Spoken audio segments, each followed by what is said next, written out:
Hello दोस्तों, आप हैं हमारे साथ हमारे YouTube channel target exam only पर। टारगेट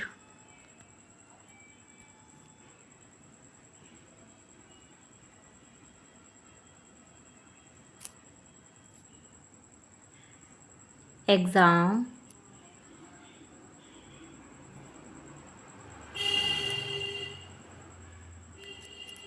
ओनली पर हैं। और जैसा कि आप सभी जानते हैं, हम यहाँ पर आपके लिए यूपी डीएलएड फर्स्ट सेमेस्टर के लिए क्या लेके आए हैं, प्रशिक्षु बैच लेके आए हैं। और इस प्रशिक्षु बैच जो है आपको एकदम निःशुल्क लाया गया है। और आपको इसका उद्देश्य यही है कि आप अपने डीएलएड में अच्छा स्कोर प्राप्त कर सकें। ठीक है, तो जल्द से जल्द मेरे साथ मेरी क्लास में जुड़ जाइए और जहाँ से जहाँ लोगों को जोड़िए ताकि वो भी अपने डीएलएड में अच्छा स्कोर ला सकें। ठीक है, तो यहाँ पर मैं आपको एक बार फिर से बता दे रही हूँ टाइम टेबल अपना। तो आपको पता तो है, लेकिन फिर भी हम एक बार रिकॉल करेंगे इसको। तो हिंदी को पता है आपको, हम हिंदी कंप्लीट कर चुके हैं और यहाँ पर बाल विकास पेपर फर्स्ट भी हम कंप्लीट करने वाले हैं। ये आपकी ये आपकी जो है इसके बाद एक और क्लास लूँगी मैं।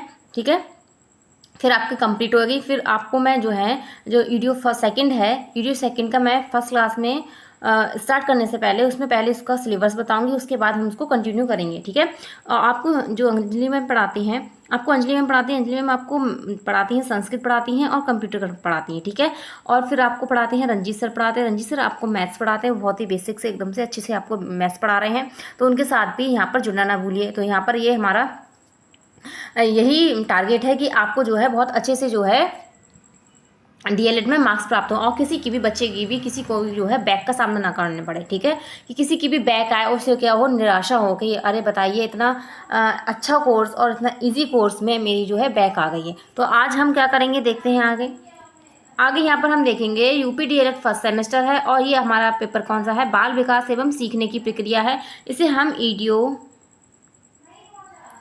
ईडीओ फर्स्ट कहते हैं। ठीक है, और ये आपका प्रथम प्रश्न पत्र है, जैसे कि आप सभी को पता है ये आपका 50 नंबर का है। ठीक है, कितने नंबर का, 50 मार्क्स का है। ठीक है, तो आज हम जो करने वाले हैं वो क्या करने वाले हैं, ये हमारा लास्ट चैप्टर है होगा एजुकेशन का।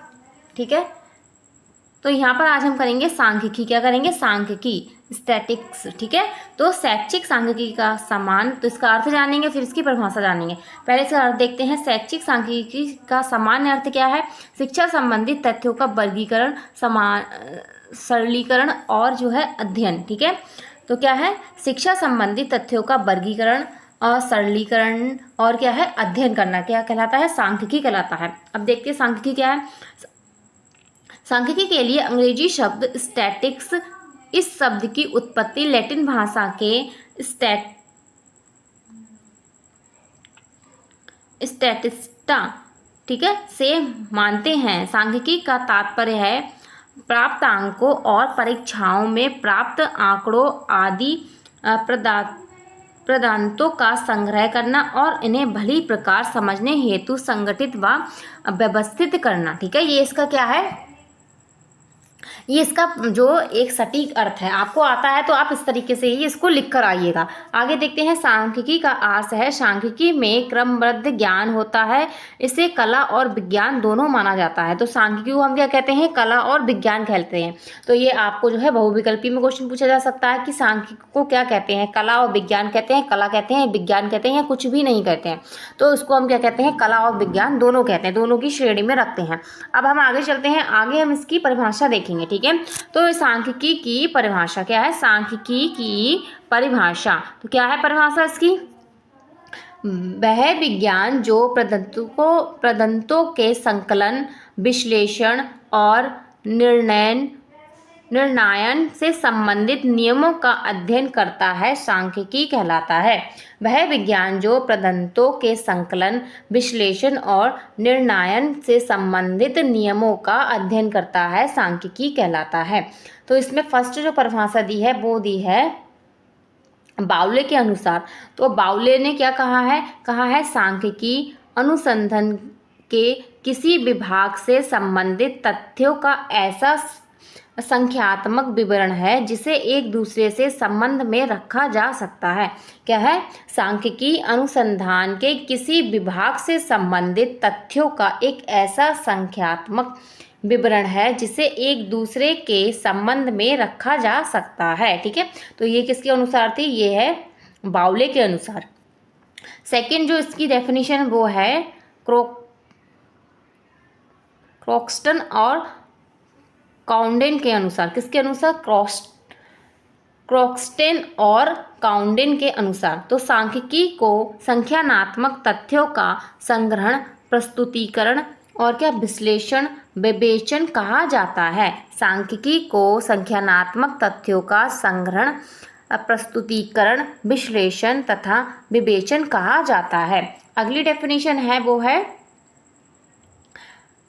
टेट के अनुसार। ठीक है, टेट के अनुसार तो सांख्यिकी अनुसंधान का एक उपकरण है। क्या है? इन्होंने कहा उपकरण है जिसका संबंध अंकित तथ्यों, ठीक है, न्यूमेरिकल डेटा जो होता है के संग्राम व व्यवस्था की विधियों से है। ठीक है, तो यहाँ पर हमने डेफिनेशन भी डाल दी। अब हम आगे चलते हैं। आपको क्लास अच्छी लग रही है तो लाइक शेयर एंड सब्सक्राइब भी करते रहना, अपने बेल आइकन को अच्छे से प्रेस कर लेना ताकि आपको हमारा नोटिफिकेशन टाइम टू टाइम मिल सके। ठीक है, और अपने दोस्तों को भी शेयर कर दो ताकि वो भी जो है अच्छा स्कोर प्राप्त कर सके। और मैं नहीं चाहती कि किसी भी बच्चे की बैक आए। ठीक है, तो आप भी ना चाहें कि आपके कोई सहपाठी है उसकी बैक आए। ठीक है, तो आप उसको शेयर कर दो, वो भी हमारे जो है क्लास से जुड़ जाएगा। और आप मेरी प्ले लिस्ट में जाके हर एक टॉपिक पे हर एक बहुत अच्छी बेहतरीन मैंने आपको कंटेंट देने की कोशिश की, आप देख सकते हैं उसमें। ठीक है, तो अब देखेंगे उपयुक्त परिभाषा से सांख्यिकी को हम 3 भागों में बांट सकते हैं। तो कितने भागों में बांट सकते हैं? 3 भागों में बांट सकते हैं। पहला इसमें क्या है? सांख्यिकी शब्द आंकड़ों के लिए प्रयोग किया जाता है। किसके लिए? आंकड़ों के लिए प्रयोग किया जाता है। सांख्यिकी ऐसी विधि है, क्या है? ऐसी विधि है जिसके प्रयोग किसी क्षेत्र या समस्या के बारे में आंकड़े एकत्रित करने को कहते हैं। ठीक है, और सांख्यिकी शब्द का औसत, प्रतिशत और माध्यिका, बहुलक, प्रमाणिक विचलन आदि सारांशित अंकों के लिए प्रयोग करते हैं। ठीक है, तो इन सब के बारे में हम जानेंगे। एक क्लास में मैं आपको बताऊंगी बहुलक क्या है, माध्यिका क्या है और मध्य क्या होता है। ठीक है, तो ये सब निकालना भी हम सीखेंगे। ये चैप्टर बहुत ही इंपॉर्टेंट है आपका, इसमें से क्वेश्चन आता है आपको, 1-2 क्वेश्चन आते हैं। ठीक है, तो यहाँ पर हमने इसकी परिभाषा भी जान ली और इसको कितने भागों में बांटा गया ये भी जान लिया। अब हम आगे चलते हैं। आगे हम देखेंगे सांख्यिकी के प्रकार, कि सांख्यिकी के प्रकार कितने हैं। तो सांख्यिकी के 2 प्रकार होते हैं, एक होता है वर्णनात्मक सांख्यिकी होता है, एक होता है प्रभावात्मक सांख्यिकी होता है। ठीक है, तो 2 टाइप्स की होती है। आपको आता है तो आप इस तरीके से इसको लिखे आइए। ठीक है, तो अब हम इनके बारे में थोड़ा डिटेल में जानेंगे कि वर्णनात्मक सांख्यिकी क्या है और प्रभावात्मक सांख्यिकी क्या है। तो पहला इसमें है वर्णनात्मक सांख्यिकी। क्या है? वर्णनात्मक सांख्यिकी यह शाखा डेटा सेट के प्रमुख विशेषताओं जैसे मध्य, माध्यिका और बहुलक और मानक विचलन का सारांशीकरण और वर्णन करने पर केंद्रित है। तो इसका हम जो वर्णनात्मक आंकड़े होते हैं वो उसमें क्या क्या चीज़ें आती हैं? मध्य आता है, माध्यिका आती है, बहुलक आता है और मानक विचरण, ये सारी चीज़ें आती हैं। ठीक है, और अगला इसमें है अनुमानिक आंकड़े या प्रभावात्मक सांख्यिकी। ठीक है, तो इसी को हम क्या कहते हैं? प्रभावात्मक सांख्यिकी कहते हैं। तो इसमें क्या क्या है? यह शाखा आंकड़ों के नमूने के आधार पर एक बड़ी आबादी के बारे में अनुमान या मान्यीकरण करने के लिए सांख्यिकी विधि का प्रयोग करते हैं। ठीक है, जो बड़ा आंकड़ा होता है तो वहाँ पर उसके नमूनों को दर्शाने के लिए हम इसका यूज करते हैं। ठीक है, तो इस तरीके से इसके ये 2 टाइप्स होते हैं। ठीक है, आई होप आपको अच्छे से समझ में आ गए होंगे। अब हम आगे चलते हैं, आगे हम देखेंगे इसके बारे में। और अब यहाँ पर हम देखेंगे सांख्यिकी की जो सीमाएं होती हैं कुछ, वो कौन कौन सी सीमाएं हैं। पहला इसमें है प्रयोग की परिस्थिति में समझकर इसका प्रयोग करें। क्या है? प्रयोग की परिस्थिति में समझकर इसका प्रयोग करें। इसका प्रयोग हम जब भी कर सकते हैं जब हमें इसकी अच्छे से नॉलेज होगी। ठीक है, सेकंड इसमें है सांख्यिकी केवल समूह पर अध्ययन करता है। जब किसी हम ग्रुप की बात करते हैं, जैसे मान लो किसी बच्चों का जो है आपको पूरे मतलब कि पूरे क्लास का डाटा निकालना है कि कितने बच्चा किस चीज़ में कितना मतलब कि योग्य है, तो इसके लिए हम सांख्यिकी का प्रयोग करते हैं। या आप पूरे स्कूल का निकालना है तब इसका यूज करते हैं। ठीक है, जैसे मान लीजिए जनसंख्या है, जनसंख्या निकालने के लिए हम सांख्यिकी का यूज करते हैं। ठीक है, कि किस क्षेत्र में कितना कितना कहाँ पर क्या क्या चीज़ें हुई हैं। थर्ड इसमें देखिए सांख्यिकी पूर्ण रूप से शुद्ध या सरल नहीं है। तो इसमें जो है शुद्धियाँ भी हो सकती हैं, ये शुद्ध भी नहीं होती है, सत्य भी नहीं होती है, क्योंकि ये डाटा चेंजेस होता रहता है, इसलिए ये जो है सत्य नहीं हो सकती है। फोर्थ इसमें है सांख्यिकी समस्या का समाधान प्रस्तुत नहीं करती है। इससे क्या होता है, केवल हमें ये पता चलता है कौन से क्षेत्र में क्या क्या आंकड़े हैं, इससे हम इसको समस्या को समाधान नहीं कर सकते इससे, ठीक है। तो इसमें ये चीज़ भी है। फिफ्थ देखते हैं सांख्यिकी विधि की पूर्ण जानकारी रखने वाले को ही इसका प्रयोग करना चाहिए। अगर आपको इसकी पूर्ण जानकारी नहीं है तो आप सांख्यिकी का प्रयोग नहीं कर सकते हैं, ठीक है, कि आपको पता ही नहीं होगा किस तरीके से हम डाटा इसमें मतलब किसको हमें डाटा को किस तरीके से इसमें रखना है, कैसे मतलब बताना है, किस तरीके से इसको निरूपण करना है, ठीक है। तो यहाँ पर सीमाएं हो गई। अब हम आगे चलते हैं, आगे देखेंगे। आगे यहाँ पर अब हम देखेंगे सांख्यिकी का महत्व, आवश्यकता एवं उपयोगिता, कि इसका महत्व क्या है और आवश्यकता उपयोगिता क्या है, ठीक है। इंपॉर्टेंस, नीड और यूटिलिटी ऑफ स्टैटिक्स, ठीक है। आगे देखेंगे, पहला इसमें क्या दिया है, सरलीकरण, क्या है, सिंप्लीफिकेशन, ठीक है। तो पहला है इसके दौरान फैले संपूर्ण अंकों को सरल रूप से व्यक्त किया जाता है, सही है।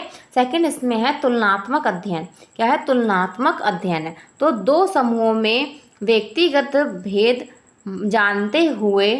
जानने हेतु तुलनात्मक अध्ययन सांख्यिकी की सहायता से करते हैं, ठीक है। किसी दो समूह हैं, उनकी तुलना करनी है, मान लीजिए दो देश हैं, उनके बीच में उनकी इकोनॉमी कैसी है इसकी तुलना करनी है, तो हम इसकी सांख्यिकी की मदद से कर सकते हैं, सही है। आगे और देखेंगे, इसके बाद है परीक्षाओं का निवारण। तो इसका प्रयोग विभिन्न परीक्षाओं का निर्माण, क्या है, परीक्षाओं का निर्माण। तो इसका प्रयोग विभिन्न परीक्षाओं के निर्माण में जरूरी है। बुद्धि परीक्षण, रुचि परीक्षण, विशेष योग्यता परीक्षण के निर्माण में सांख्यिकी का प्रयोग किया जाता है, ठीक है। जब हम बुद्धि लब्धि निकालते हैं बच्चों की, तब हम इसका प्रयोग करते हैं, ठीक है। बुद्धि परीक्षण हम मान लो कर रहे हैं तो बहुत सारे बच्चे होते हैं, ग्रुप में हम करते हैं, और रुचि परीक्षण भी ग्रुप में करेंगे। तो आप मोटा मोटा ये समझ लीजिए, अगर हम कोई परीक्षण कर रहे हैं किसी भी परीक्षा से रिलेटिव, तो हम यहाँ पर सांख्यिकी का प्रयोग करते हैं, उसमें ये उपयोगी होती है। फोर्थ इसमें है परीक्षा के परिणामों की व्याख्या, क्या है, परीक्षा के परिणामों की व्याख्या। आंकड़ों की व्याख्या व विश्लेषण सांख्यिकी द्वारा की जाती है। इसके अभाव में परीक्षा के स्पष्ट व्याख्या करना असंभव है, ठीक है। जो परीक्षा की जो हम व्याख्या कर रहे हैं वो उसके बिना हम नहीं कर सकते हैं। इस व्याख्या द्वारा बच्चों की व्यक्तिगत भिन्नता, व्यक्तिगत संबंधी दोष आदि का भी पता चलता है। इसको द्वारा हम बच्चों के जो भी उनके अंदर जो है विभिन्नताएं हैं या उनके अंदर दोष हैं उनका पता कर सकते हैं, ठीक है। फिफ्थ इसमें है सत्यता का बोध, क्या है, सत्यता का बोध, क्या है, सत्यता का बोध। तो परीक्षण जिस प्रयोग में पता लगाने के लिए बनाया जाता है यह उस योग्यता का मापन कर रहा है या नहीं कर रहा है, इसी को वैधता कहते हैं। तो वैधता किसे कहते हैं, कि अगर हमने मापन किया है तो वो हो भी रहा तो वो हुआ भी है या नहीं हुआ है, तो उसकी कितनी वैधता है। जैसे एग्जांपल में जानेंगे, गणित योग्यता के मापन करने के लिए परीक्षण आदि बना है, ठीक है। तो वो इसका मापन कर सकता है या नहीं कर सकता है, ठीक है। तो यहाँ पर हम सत्यता का बोध कराने के लिए जो है इसका प्रयोग करते हैं, ठीक है। अब हम आगे चलते हैं और देखेंगे इसकी और उपयोगिता के। सिक्स इसमें है विश्वसनीयता का ज्ञान, क्या है, विश्वसनीयता का ज्ञान। तो परीक्षण की विश्वसनीयता जानने के लिए अनेक सांख्यिकी विधियों का प्रयोग करते हैं। तो बहुत सारी सांख्यिकी विधि होती हैं जिससे हमें पता चलता है ये विश्वसनीय, हमारा जो हमने परीक्षण किया है वो कितना विश्वसनीय है। सेवेंथ इसमें है अनुसंधान कार्य में उपयोगी, ठीक है। तो अनुसंधान कार्य में सांख्यिकी का प्रयोग नितांत आवश्यक है। कोई भी अनुसंधान कार्य तब तक सही परिणाम नहीं दे सकता है जब तक, क्या है, जब तक उसके परिणाम की व्याख्या के लिए सांख्यिकी का प्रयोग ना किया जाए, ठीक है। तो इस तरीके से हम इसके उपयोगिता को देख सकते हैं। तो इस प्रकार सांख्यिकी का जीवन में बहुत महत्व है। तो सांख्यिकी हमारे जीवन में बहुत ही महत्वपूर्ण है, ठीक है। तो आप क्या कह सकते हैं कि जो एग्जाम्पल में हम समझ सकते हैं कि सांख्यिकी के द्वारा हम किस किस को चीज़ें निकालते हैं। जैसे मान लो जनसंख्या निकालनी है, क्लास में मतलब किसी का बुद्धि परीक्षण करना है, बहुत सारे लोगों का रुचि निकालनी है, और बहुत सारे लोगों का स्वास्थ्य हमें चेकअप करना है, ठीक है। तो इसको समूह में ही करते हैं, सही है। तो यहाँ पर आप इसको इसका अर्थ जान गए होंगे, इसकी परिभाषा, इसके प्रकार और इसका महत्व जान गए होंगे। तो इस तरीके से जाना कि सांख्यिकी की हमारे जीवन में क्या उपयोगिता है, ठीक है, कि कहाँ कहाँ पर हम इसका उपयोग कर सकते हैं। अब हम आगे देखते हैं, आगे और चलते हैं, आगे देखेंगे अब यहाँ पर हम देखेंगे आवृत्ति वितरण का समाजीकरण, कि आवृत्ति वितरण का समाजीकरण कैसे होता है। जैसे कि हमें पता है कि सांख्यिकी दिए गए प्रदत्तों का सही अध्ययन करती है। यदि प्रदत्तों की संख्या छोटी है तो उस पर सरलता से देखकर ग्रहण कर लेती है, परंतु जब प्रदत्तों की संख्या अधिक होती है तो उस समय उसे ग्रहण करना असंभव नहीं होता। इस असुविधा का समाधान करने के लिए प्रदत्तों का सुसंगठित होना आवश्यक है, ठीक है। तो इसको क्या है, सुसंगठित होना यहाँ पर इसका आवश्यकता होती है समाजीकरण के लिए।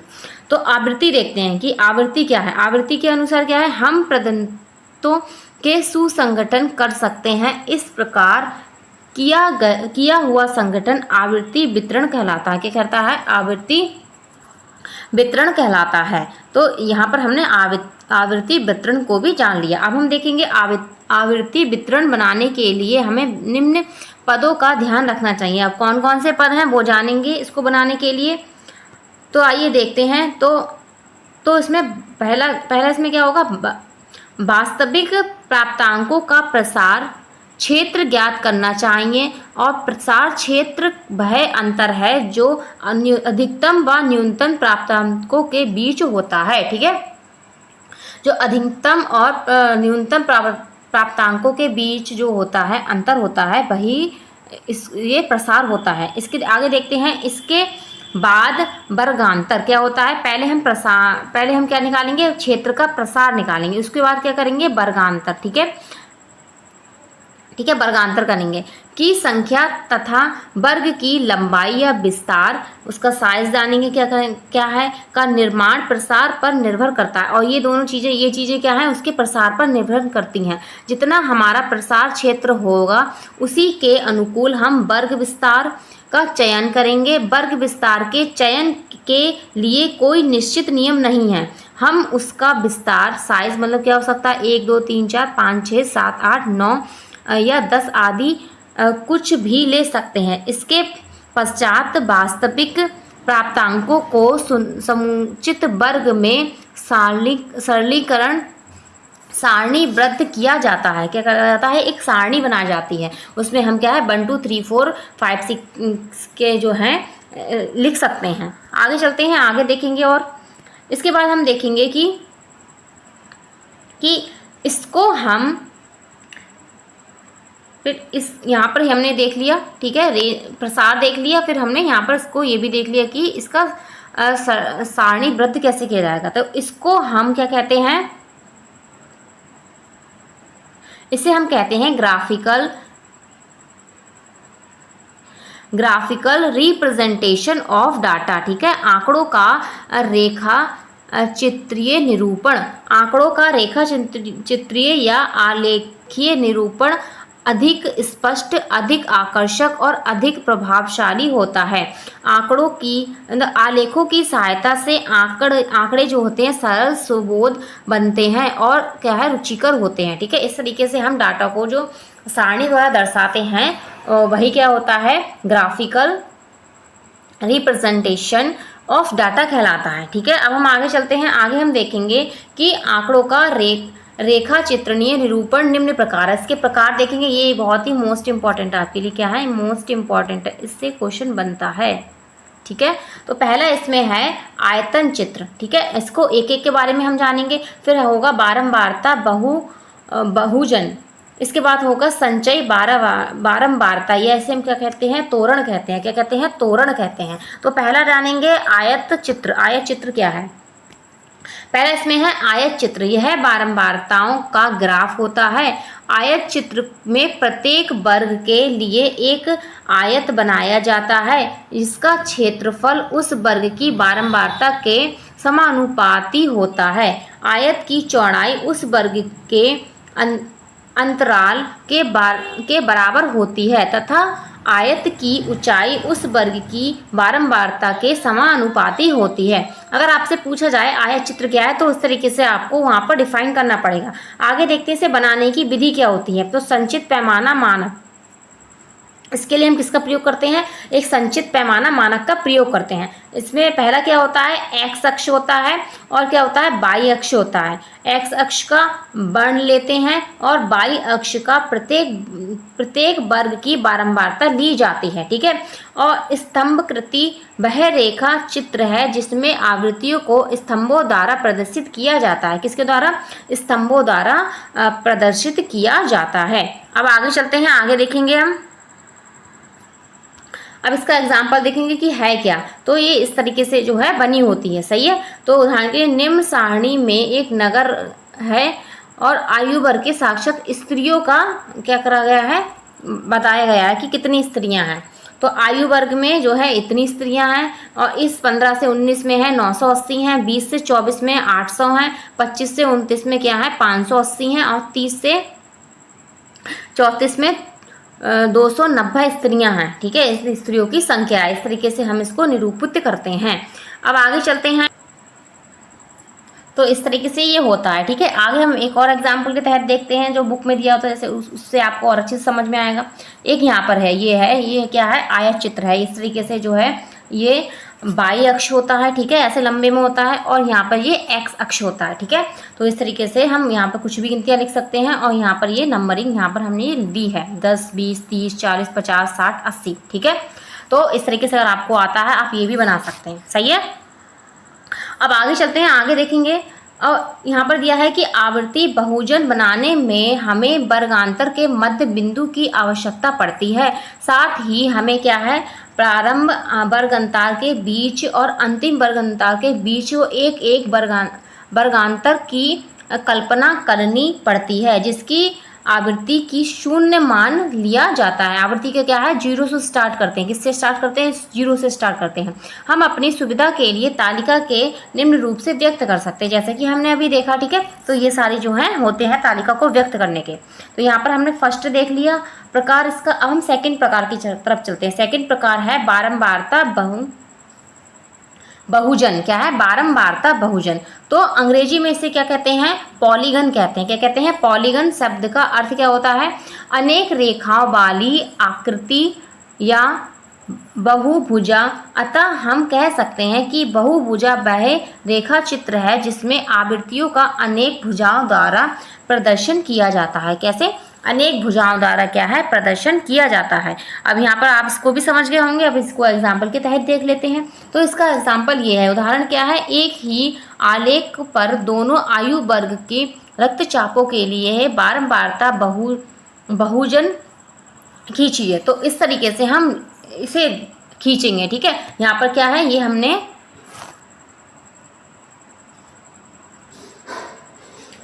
ठीक है, यहाँ पर क्या दिया है,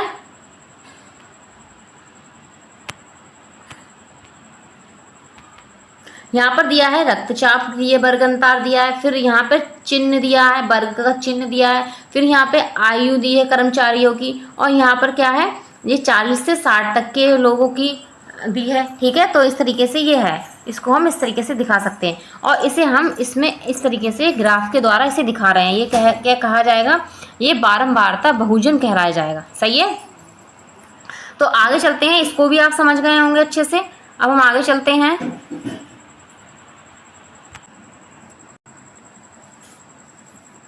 तो हमने इसका सेकंड टाइप्स भी जान लिया, जो सेकंड प्रकार था। अब हम चलते हैं थर्ड प्रकार की तरफ। थर्ड प्रकार हमारा क्या दिया है, वो दिया है संचयी बारंबारता।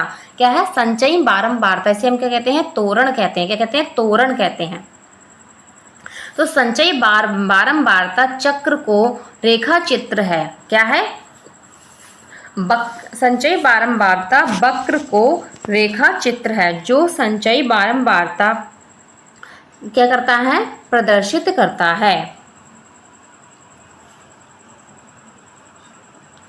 तो आगे हम देखते हैं संचयी बारंबारता निकालने की विधि क्या होती है। तो किसी वर्गांतर के संचयी आवृत्ति उस वर्गांतर की और नीचे के सब वर्गांतर की आवृत्ति होती है। नीचे के तालिका में 10 से 15 वाले वर्गांतरों के संचयी आवृत्ति है, ठीक है। तो 2 + 4 बराबर क्या करेंगे, 6 करेंगे, सही है। तो क्या है यहाँ पर देखते हैं, ये है, ठीक है। तो ये यहाँ पर इस तरीके से दी हुई है, तो इसको हमें क्या करना है, संचयी बारंबारता को क्या कर देना है, यहाँ पर प्लस कर देना है, ठीक है। जैसे 5 है, 5 और 9 यहाँ पर हमने क्या किया, यहाँ पर हमने इसको जोड़ दिया तो 14 हो गया। ऐसे हम क्या करेंगे, जो है ये 14 लेंगे और यहाँ पर ये वाली ये दी है, ये 16 उठा लेंगे, इसको उठा लेंगे, ठीक है। तो इसको उठा के इसको प्लस करेंगे, फिर ये आ जाएगी। तो इस तरीके से हम इसे करते हैं। यहाँ जो है खेल में प्राप्तांक अंक का स्कोर दिया है, खिलाड़ियों की संख्या दी है और खेल प्राप्त के अंक दिए हैं कि क्या क्या प्राप्त हुए हैं, और फिर यहाँ पर हमने इस तरीके से संचयी बारंबारता निकाल ली है। तो ये इस तरीके से आपको जो है आता है निकालने को, तो आप यहाँ पर लिख डाल सकते हैं, ठीक है। तो जो प्राप्त अंक क्या है, 0 से, हमने कहा था कि 0 से स्टार्ट किया जाएगा, तो इसे क्या है, इसे 0 से स्टार्ट किया गया है, सही है। इसको रफ करते हैं थोड़ा सा। तो 0 से 10 है, 10 से 20 है, 20 से 30 है, 30 से 40 है, 40 से 50 है, 80 से 50 से 60 है, फिर 60 से 70 है, 70 से 80 है, 80 से 90 है और 90 से 100 है, इस तरीके से दी है। फिर यहाँ पर जो है 5, 9, 16, 22, 26, 18, 11, 6, 4, 3, सही है। आगे इसमें दिया है खेल में प्राप्तांक अंक जो है वो क्या है, 10 हैं, 20 हैं, 10 से कम है, 20 से कम है, 30 से कम है, इस तरीके से ये दिए हुए हैं। और यहाँ पर ये तो आप समझ ही रहे होंगे किस तरीके से इसे जोड़ना है, ठीक है, कि जोड़ने इतनी मैथ तो बेसिक तो आपको आती ही होगी। अब हम आगे चलते हैं। यहाँ पर हमने इसको सेकंड टाइप्स भी देख लिया। इसके बाद हम देखेंगे कि इसकी क्या है, महत्व क्या है। तो रेखा चित्रीय प्रदर्शन निरूपण का महत्व क्या है। तो रेखा चित्रीय को देखकर यह स्पष्ट पता चल जाता है कि किसी विषय में बच्चों की सामान्य योग्यता क्या है, ठीक है। इसको देख के हम पता कर सकते हैं कि उसकी सामान्य योग्यता क्या है, कि बच्चे या पुरुष स्त्री का निकाल रहे हैं, कि पुरुष स्त्री का निकालना है, तो स्त्री पुरुष की क्या योग्यता है। आगे देखते हैं, दूसरा है रेखा चित्र बोधगम्य और सरल है। कैसा है, बोधगम्य और सरल है। जिस प्रकार एक सुंदर चित्र हमारे ध्यान को आकर्षित करने और मौन भाषा से सब कुछ मतलब क्या है, बता देता है, उसी प्रकार रेखा चित्र वस्तु स्थिति का सजीव चित्रण प्रस्तुत करते हैं। इसका अपना महत्व है, ठीक है। तो इस तरीके से इसका जो है महत्व होता है। तो यहाँ पर जो हमारी क्लास कंप्लीट होती है, आपको क्लास अच्छी लगी है तो लाइक शेयर एंड सब्सक्राइब करना ना भूलें, अपने बेल आइकन को अच्छे से प्रेस कर लें ताकि आपको हमारा नोटिफिकेशन टाइम टू टाइम मिल जाए, ठीक है। और तो कल की क्लास में हम जानेंगे मध्य, मध्यिका और बहुलक जानेंगे, ठीक है। इन तीनों को बारे में अच्छे से पढ़ेंगे। तो यहाँ पर जो आपको जो आ सकता था पेपर में, मैंने आपको करा दिया है। आपको समझ में आया तो कमेंट बॉक्स में कमेंट करना नहीं भूलें, ठीक है। और जो है हमारे YouTube channel target exam only को लाइक शेयर एंड सब्सक्राइब करना ना भूलें, और जो है अपने बेल आइकन को अच्छे से प्रेस कर लें ताकि आपको हमारा नोटिफिकेशन टाइम टू टाइम मिल जाए, ठीक है। और जो है आप हमारी क्लास में अच्छे से जुड़ सकें, सही है। तो यहाँ पर क्लास कैसी लगी है कमेंट बॉक्स में कमेंट जरूर करना। नेक्स्ट क्लास के साथ नई एनर्जी के साथ आपके सामने प्रस्तुत होंगी। और ये जो आपका जो फर्स्ट और सेकंड है बहुत ही इंपॉर्टेंट सब्जेक्ट्स हैं आपकी टीचिंग एग्ज़ाम में। जो भी आपके टीचिंग से रिलेटिव एग्जाम होते हैं, TET, CTET, super TET, KVS, DSSB, कुछ भी मान लीजिए आप, ठीक है। तो यहाँ पर हमने ये कंप्लीट कर लिया।